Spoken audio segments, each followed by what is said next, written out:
Uma das maiores dificuldades que nós temos hoje de encontrar são líderes realmente sem esse ego inflado, né? Porque Exatamente. aí que eu acho que tem essa maior diferença entre o líder e o chefe, né? É claro, você falou sobre as questões operacionais, as questões burocráticas, mas nós temos aqui, vamos falar sobre o líder e o patrão, né? Nós temos características totalmente diferentes. A arrogância, a prepotência Sim. com os menores é algo que faz com que os seus liderados vão te odiar. Automaticamente eles não vão trabalhar com amor e não vão ter o resultado.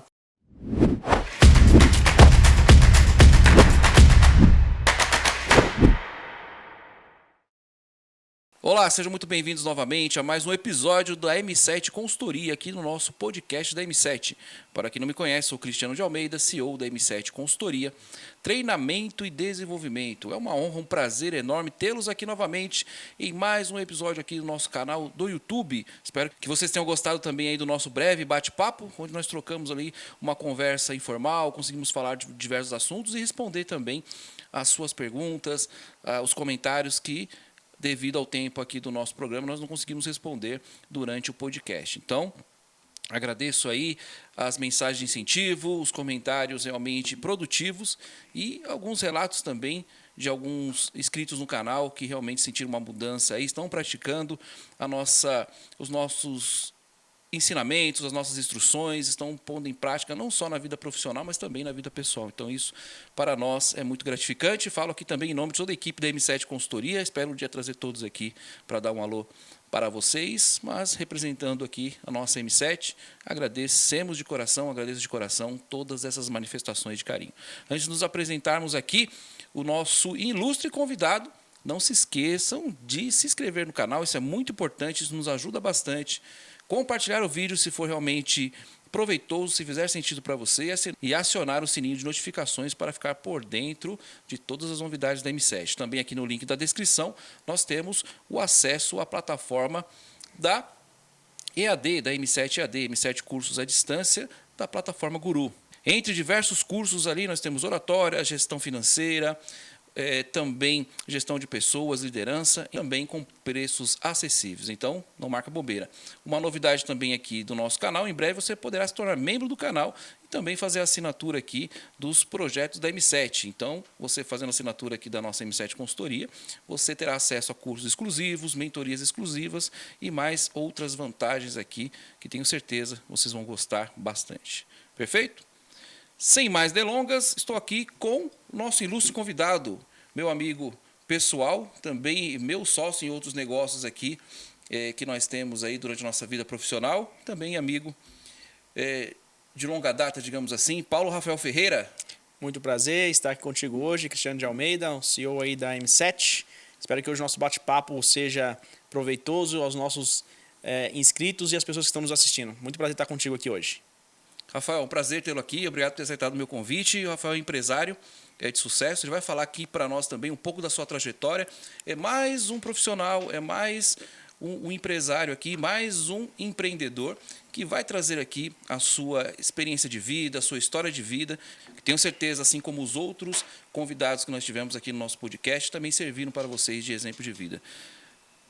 Rafael, como se nós não nos conhecêssemos, vamos começar aí falando um pouco da sua história, como que você começou na carreira profissional, conte um pouco aí da sua origem. Sim, bem, na verdade, o meio profissional que eu me envolvi, na verdade, meu primeiro e único emprego foi como professor. Eu, quando era adolescente, meu pai, ele focou muito nos estudos, então fiz diversos cursos no Senai, diversos cursos de escola profissionalizantes. Bacana. E aí eu fiz um trabalho voluntário por uma religião, numa época onde eu aprendi muitas técnicas de liderança, técnicas motivacionais, e quando eu retornei esse trabalho, que foi durante 2 anos voluntário, então eu me vi desempregado, e o meu primeiro emprego foi como professor numa escola de cursos profissionalizantes, mas a ênfase era em cursos para gerente de banco em Excel avançado. Então é algo que eu dominava. Bacana. Mas eu nunca tinha lecionado.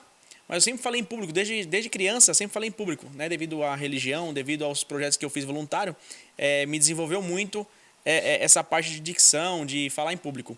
E isso foi bem aproveitado nesse meu primeiro emprego, onde eu fui professor por acho que 6, 7 meses, e logo virei coordenador da escola com a equipe de 18 professores. E depois me tornei gerente, e aí comecei a coordenar duas escolas, até que um dia que eu fui demitido, e aí segui meu outro caminho. Mas foi meu primeiro e único emprego, foi esse, registrado em carteira foi esse. Depois disso eu virei empresário, eu vou ter hoje o prazer de não só falar mais uma vez, né, para o meu amigo Cristiano de Almeida, mas para todos os nossos ouvintes também.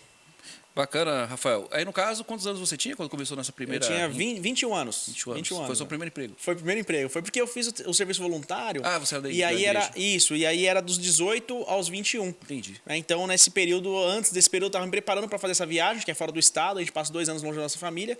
Então, eu passei esse período, depois dos estudos, terminei com 17 anos, né, os estudos, e aí me preparei durante 1 ano para poder fazer essa viagem. Então, aí voltando, você... Exatamente, foi o meu primeiro e único emprego registrado em carteira. Rafael, antes de nós continuarmos, nós sempre fazemos aqui uma linha do tempo nos nossos episódios aqui do podcast, justamente para delinear ali a trajetória, ilustrar a trajetória ali do empreendedor.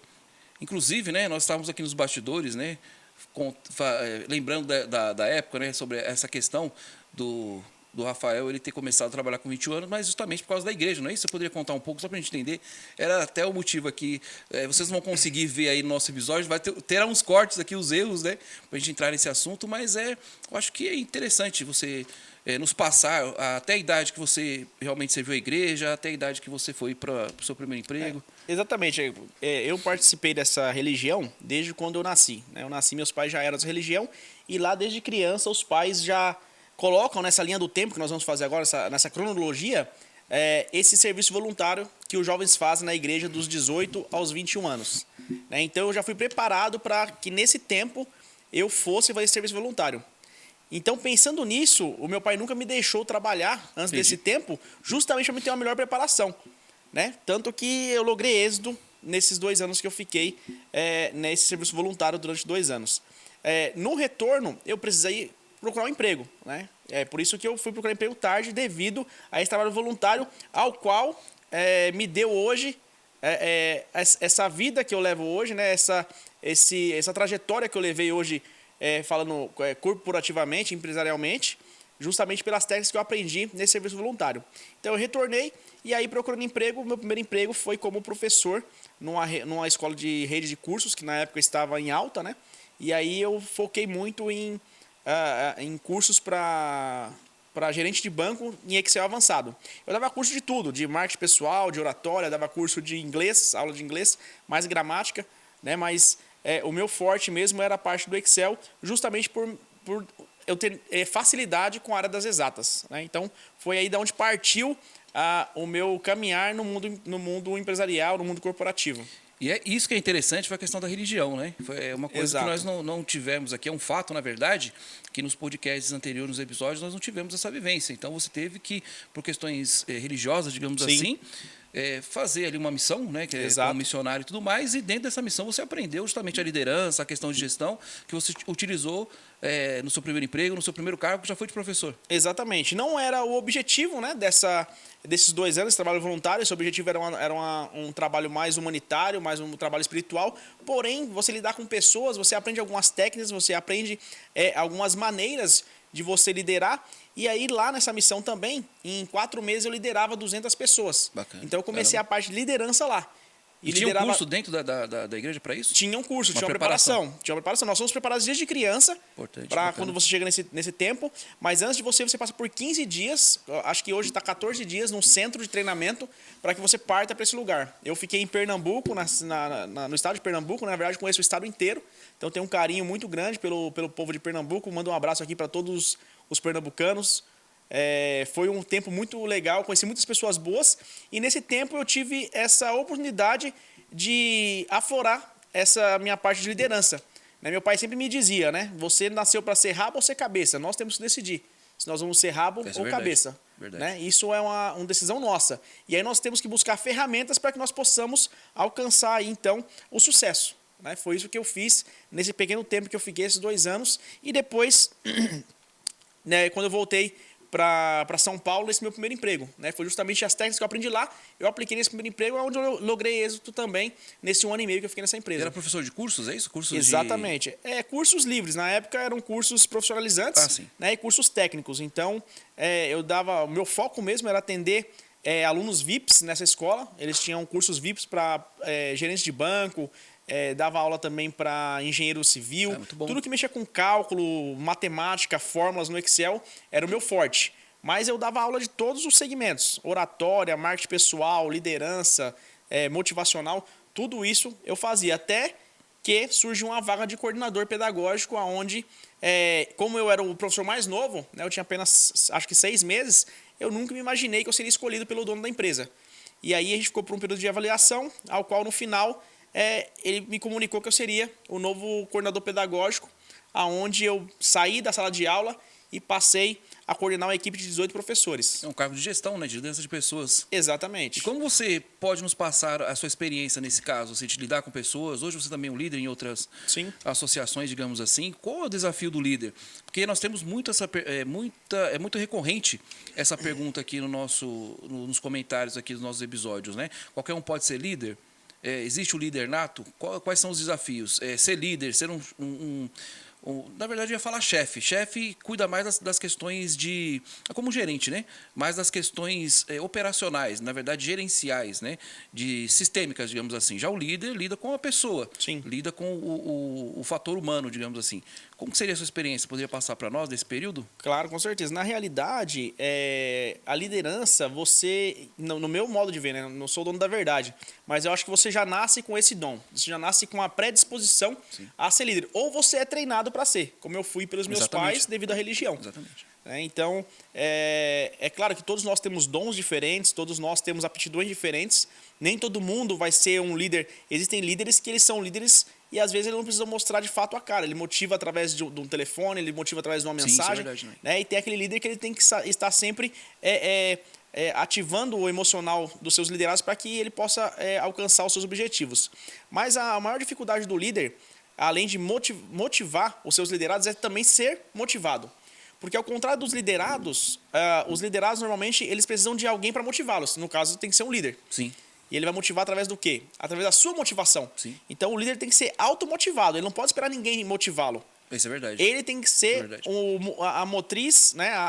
Vamos dizer, a engrenagem motora que vai motivar os seus liderados. Mas para isso ele precisa estar sempre motivado, o que não é muito fácil, porque o líder ele também tem problemas, o líder ele tem os seus altos e baixos, mas ele não pode ser um fracassado. Ele não pode mostrar para os seus liderados o fracasso. Sim. Senão, se ele fracassar, a equipe inteira também fracassa. Sim. Então, algo importante é o líder se manter motivado para que ele possa, sim, manter a sua equipe motivada. Então, acho que o maior desafio de um líder é ter essa motivação e ainda mais quando você pega uma equipe nova. Né? Quando você pega uma equipe depois de você estar 1 ano, 5 anos numa equipe, você já tem uma certa intimidade, você conhece tanto a vida profissional, pessoal, alguns, se você se torna amigo, fica mais fácil de se ajudar. Sim, você pegar uma equipe nova, você que já trabalhou trabalha, né, com pessoas, é totalmente diferente. Até você ganhar a confiança dos seus liderados, demora um pouco. Sim, sim. Então imagina só, nesse primeiro cargo que eu tive como coordenador, tinha professores que tinham 18 anos de sala de aula.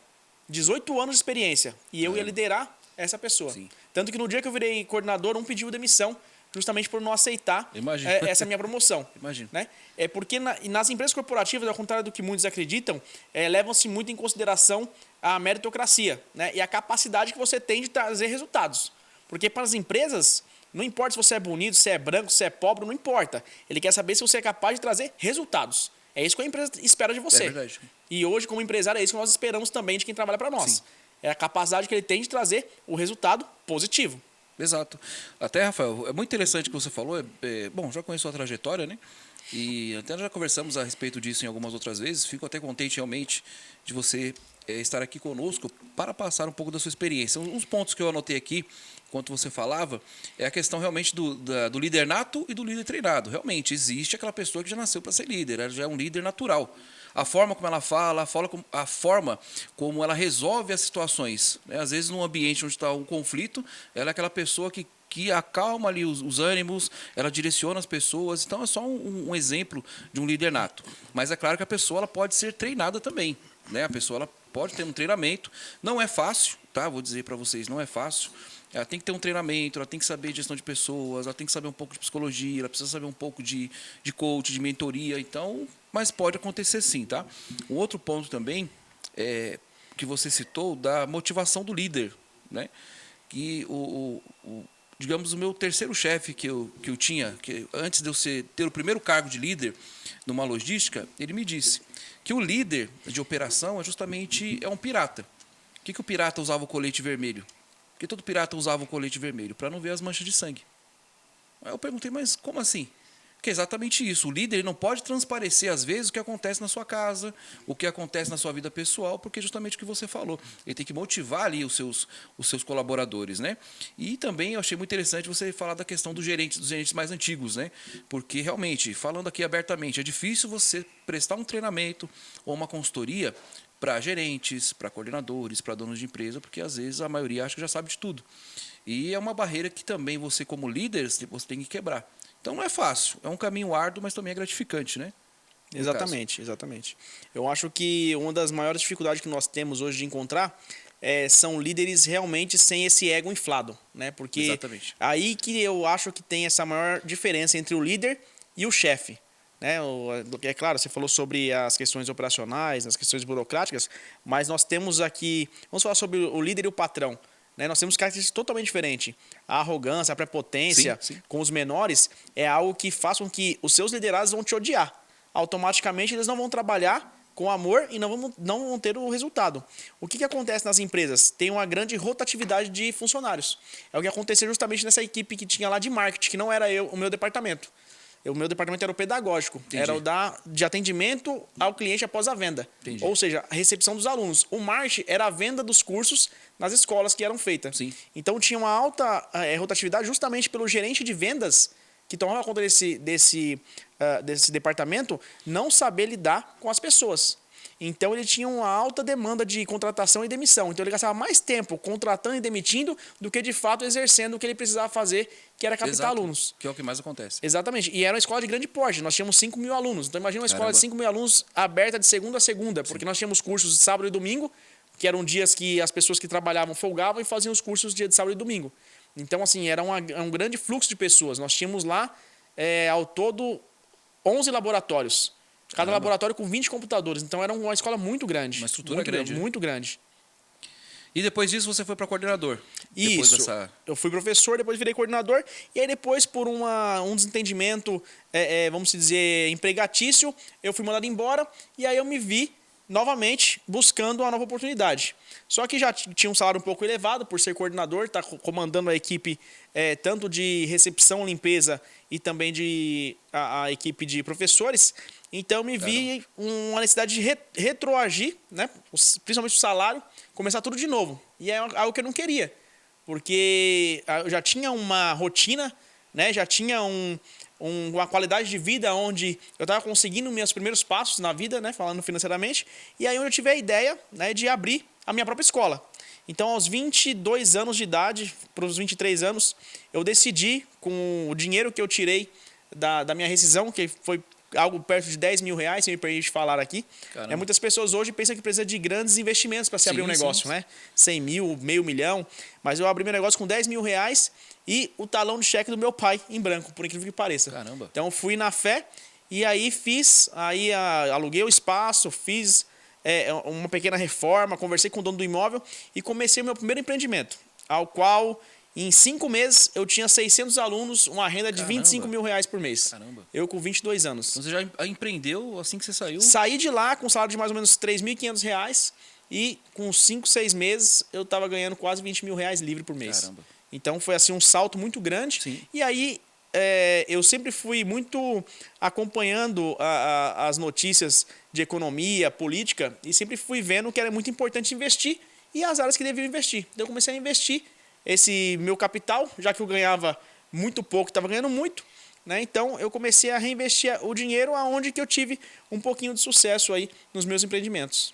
Isso é importante, né? A questão é muito parecida a sua história com a minha, justamente disso, de sair de um emprego, né? Que você tem uma base, digamos assim, você tem uma certa estabilidade para poder empreender, né? E você pode contar para nós um pouco da questão dos desafios que foram, porque a partir do momento que você é empresário ou que você é um empreendedor, eu estava até conversando com um outro amigo nosso também, empreendedor, né?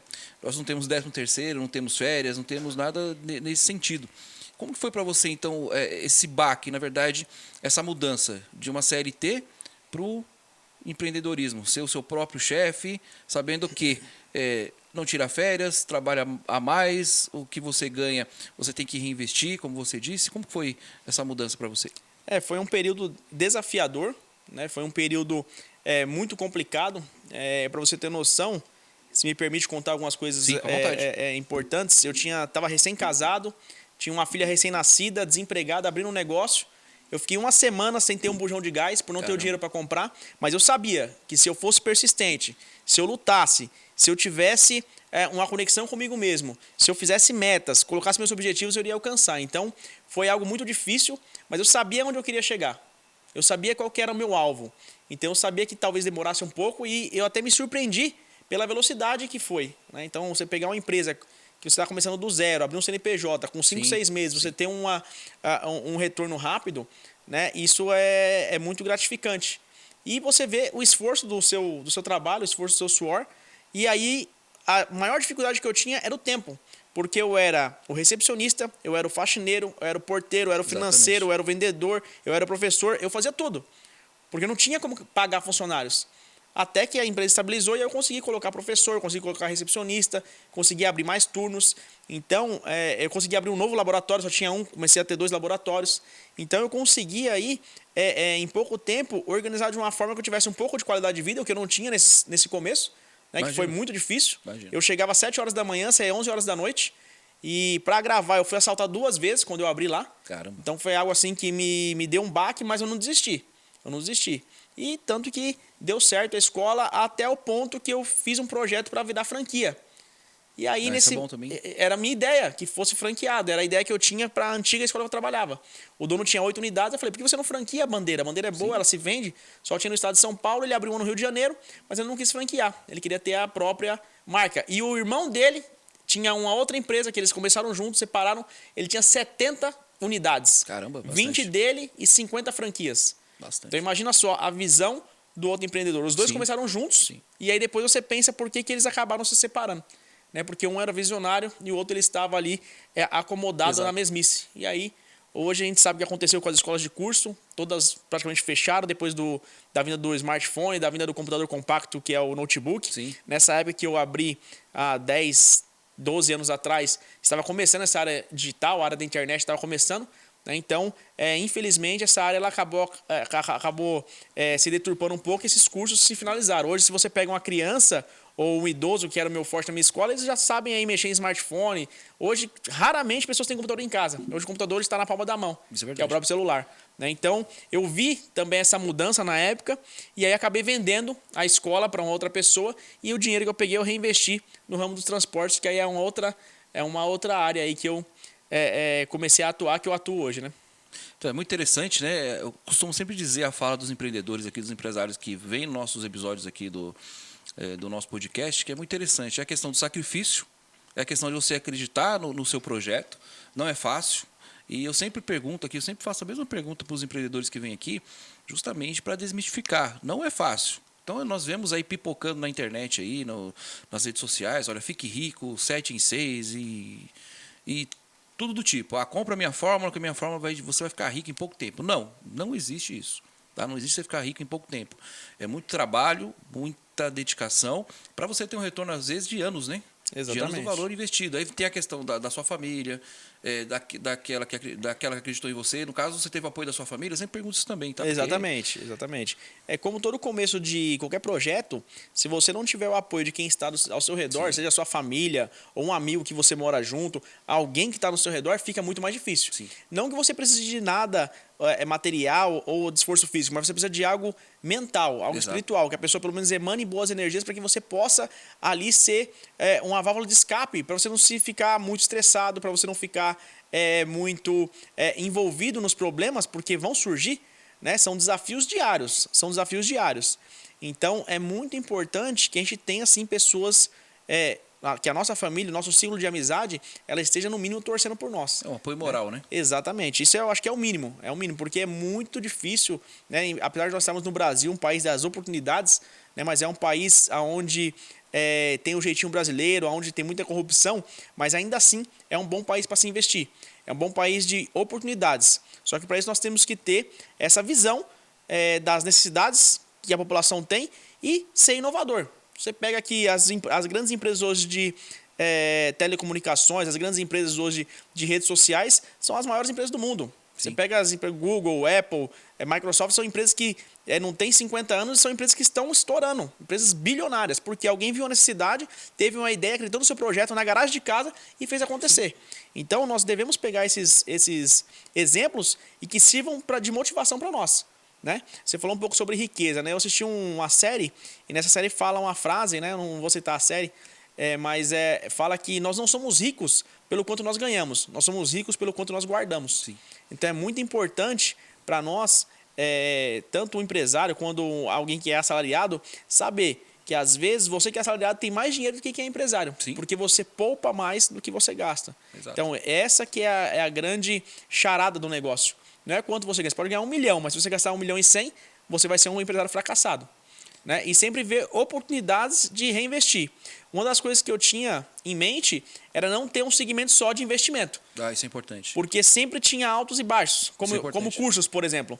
Final do ano, dezembro e janeiro, todo mundo com 13º e férias, e eu estava sem dinheiro, porque não tinha aluno, a inadimplência ia lá em cima, Sim. Automaticamente minha qualidade de vida caía.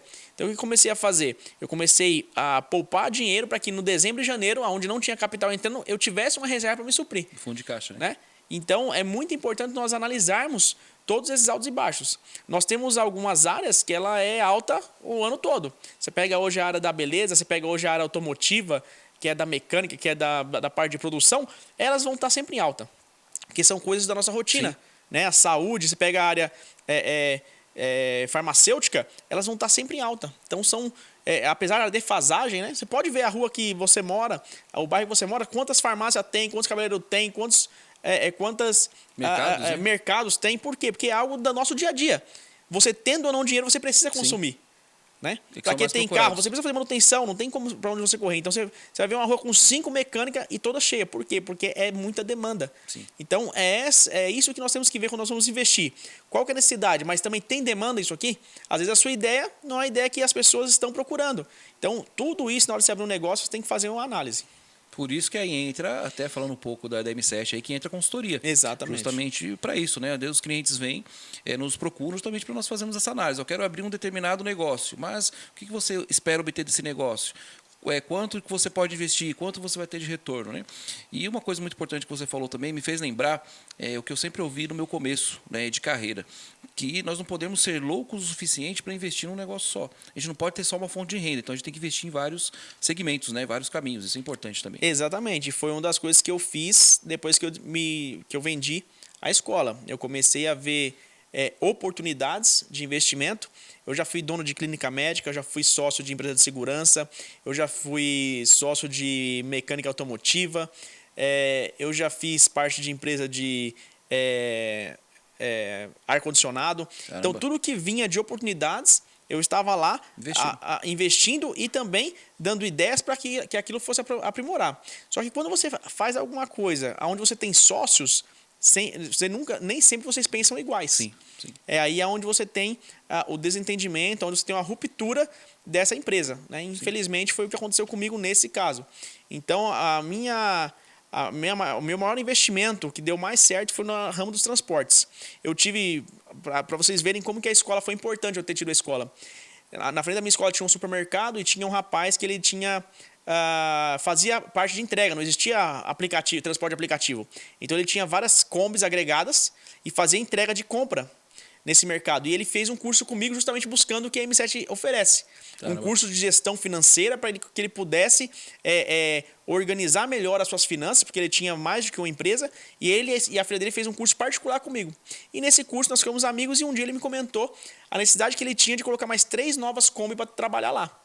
E aí eu perguntei para ele como funcionava, e ele falou assim, se você quiser, você pode colocar lá a Kombi. Explicou os ganhos, eu falei, poxa, era muito bacana, iria sobrar mais ou menos 200 a 300 reais por dia por cada Kombi. Caramba. E aí o que eu fiz? Eu peguei o cartão de crédito, passei na maquininha e comprei 2 Kombi para trabalhar lá. E aí eu tinha a escola e tinha as Kombi. O que acontecia em dezembro e janeiro? A escola não tinha retorno financeiro, mas o mercado estava lotado, porque festa de final de ano. Então você tinha muita demanda de entrega de compra. Então esses 2 meses que eram baixos na escola, aquilo me dava um retorno maior. E aí, deu no que deu, vendi a escola, comprei mais uma Kombi, fiquei com 3, até que veio, mais uma vez, primeiro na escola veio o smartphone, a escola caiu. Aí veio o transporte por aplicativo. Ninguém quer pegar mais Kombi. Se você pode pegar um custo-benefício, que é mais barato, mais conforto, Sim, verdade. né, você vai pegar algo melhor para você.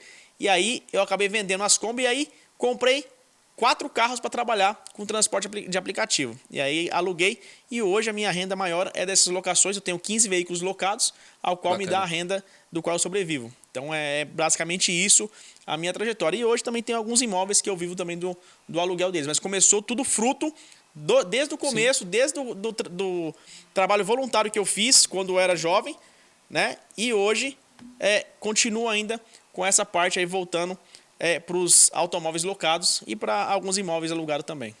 Bacana, Rafael. Eu acho que foi muito interessante aqui a sua trajetória, né? Mostra um pouco da questão do empreendedor e é bacana que vocês podem fazer uma comparação de todos os episódios até hoje. Todos os empreendedores que vieram, né, no nosso podcast até hoje. É sempre o mesmo segmento, né?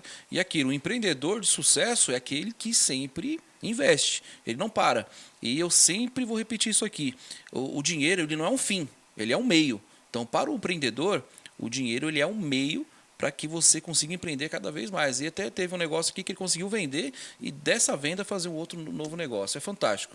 Rafael, o tempo não nos permite continuar mais. Tenho certeza, como seu amigo, que nós temos várias... Você Sim. também tem várias histórias e casos, digamos assim, profissionais que serviriam aqui para nós também de exemplos, tá? Fica o convite para que você possa retornar. Com certeza aqui na M7. Agradeço a sua presença aqui no nosso podcast da M7 e gostaria que você deixasse uma mensagem motivacional para todos que nos assistem, para todos que nos acompanham aqui no nosso canal do YouTube e também no Spotify. Fica à vontade. Com certeza. Agradeço a oportunidade de estar contigo hoje, Cristiano de Almeida, meu amigo, meu irmão. Foi muito bom esse nosso bate-papo. Espero retornar em breve para que a gente possa continuar falando um pouquinho mais dessa área empresarial, tanto ensinando quanto aprendendo também contigo e passando para os nossos telespectadores essas dicas, as quais, se eu tivesse tido na minha vida, Sim. teria sofrido menos, né? Eu acho que tudo foi válido que eu vivi, mas se eu tivesse um mentor, se eu tivesse alguém que tivesse me dado as dicas que eu posso dar hoje com o meu aprendizado, com o que eu colhi nesses últimos anos, teria sido mais fácil. O que eu tenho para falar para os nossos telespectadores, que se eu conseguir, se as pessoas conseguiram, você também consegue. Porque já diz o velho ditado, o sol nasceu para todos. O que você precisa fazer? Planejar. Precisa sentar, organizar e, o mais difícil, o executar. Porque se você fizer só planos, eu tive diversos amigos, parentes, que sempre faziam planos, faziam diversos projetos, mas nunca executavam. Nunca saíam da zona de conforto. Não tinham coragem de abandonar o que tinham ali, aquele pouco, para ir atrás do muito. Então, eu encorajo a todos que vocês façam exatamente isso. Tem um treinamento que nós passamos, chamado treinamento FOFA. Então, nesse treinamento chamado treinamento FOFA, o primeiro F são os pontos fortes daquele seu empreendimento. Então, analise, ponha no papel quais são os seus pontos fortes. Depois a gente tem o O, que são as oportunidades. O que esse empreendimento ele vai trazer para mim? Quais as oportunidades que ele pode me trazer no local que ele vai ser inserido, no ramo de atividade que eu vou trabalhar, no meu público-alvo. Depois vem o segundo F, os seus pontos fracos. O segundo F, os seus pontos fracos. E a última, quais são o último A, para acabar o FOFA, quais são as ameaças. O que pode me prejudicar nesse novo empreendimento? Qual que é o meu concorrente? Qual que é o produto que está, ou o serviço que está palho a palho com o meu? Então, se nós fizermos esse planejamento, se nós tivermos bons parceiros, se nós soubermos essa parte da liderança, ninguém consegue nos ajudar. Então, fica aqui o meu abraço. Mais uma vez, muito obrigado pelo convite. Tenho certeza que em breve estaremos aqui novamente conversando sobre empreendedorismo, sobre liderança. Agradeço demais aqui a M7, agradeço aqui demais o estúdio REC 709, que nos atendeu aqui, a nossa equipe. Fica aqui meu abraço a todos vocês. Obrigado. Rafael, obrigado. Espero vê-lo novamente aqui. E estamos juntos. Se precisar, sempre à disposição. Obrigado mesmo. Para vocês que ficaram até este momento, este presente momento, assistindo nosso episódio aqui do podcast, tenho certeza que gostaram bastante e com certeza vai fazer diferença na vida de vocês, tá?